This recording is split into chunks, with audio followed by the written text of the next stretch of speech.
Welcome to today's lesson, which is about methods for multiplying decimal numbers. The goals of today's lesson are that you can use place value, fractions and area models to reason about multiplication of decimals, and that you know and can explain more than one way to multiply decimals. So here we have an area model representing the multiplication of 0.2 times 0.4. On one side we have 4 0.1s, that represents the 0.4, and on the other side we have 2 0.2s representing the 0.2. And you might think that this is going to be equal to 0.8, but that's not correct. I'm going to draw an X through this and I will show you why.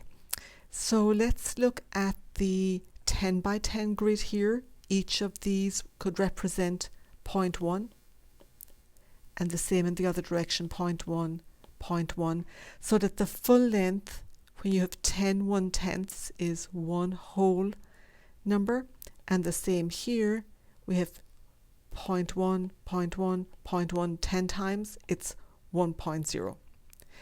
And if we were to follow the grids lines here, we would see that there are 100 boxes, and so each of these is 1/100th of 1, and 1/100th is represented by 0.01 in decimals.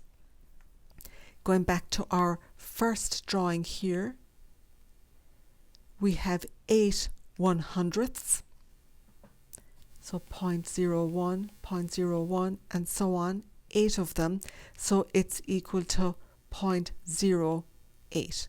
0.2 times 0.4 is equal to 0.08. So that's an area model showing you how to multiply 0.2 times 0.4. Another way to do that multiplication is to convert 0.2 and 0.4 to fractions.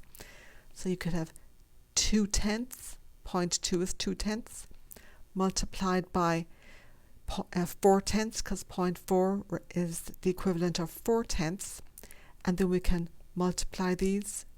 2 times 4 is 8, 10 times 10 is 100, and 8 1/100ths is 8 multiplied by 0.01, because 0.01 represents 100th, so that's 0.08.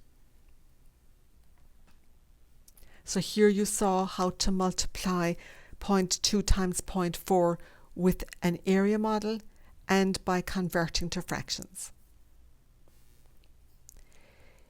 Here's 0.16 times 0.25, and you could again convert it to fractions.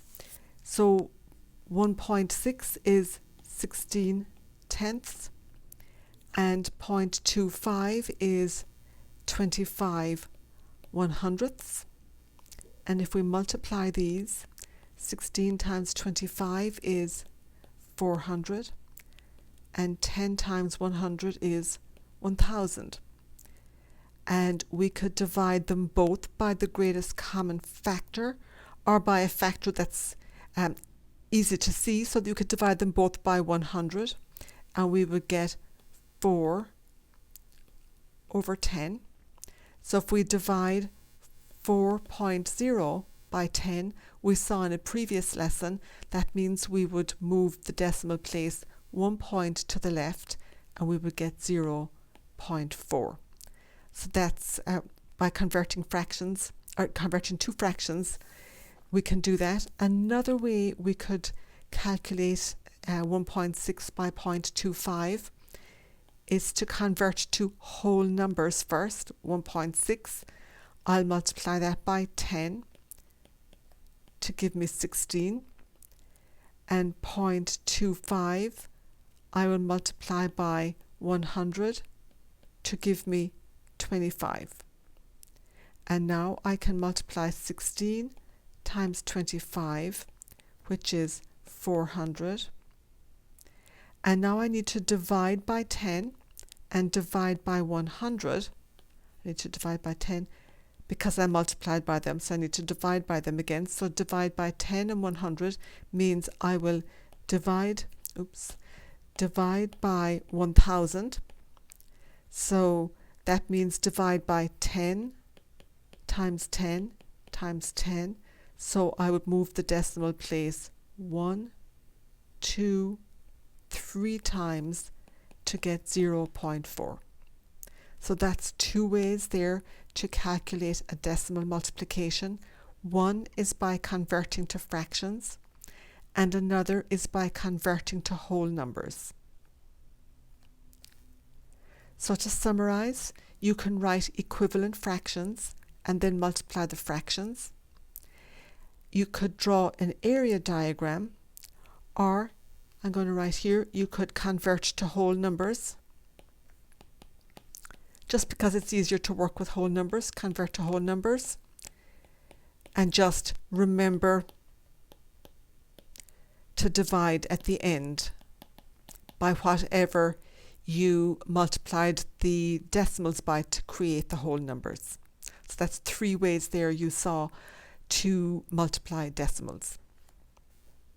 So today you saw how you can use place value, fractions and area models to reason about multiplication of decimals, and you saw three ways that you can multiply decimals. And that's the end of today's lesson.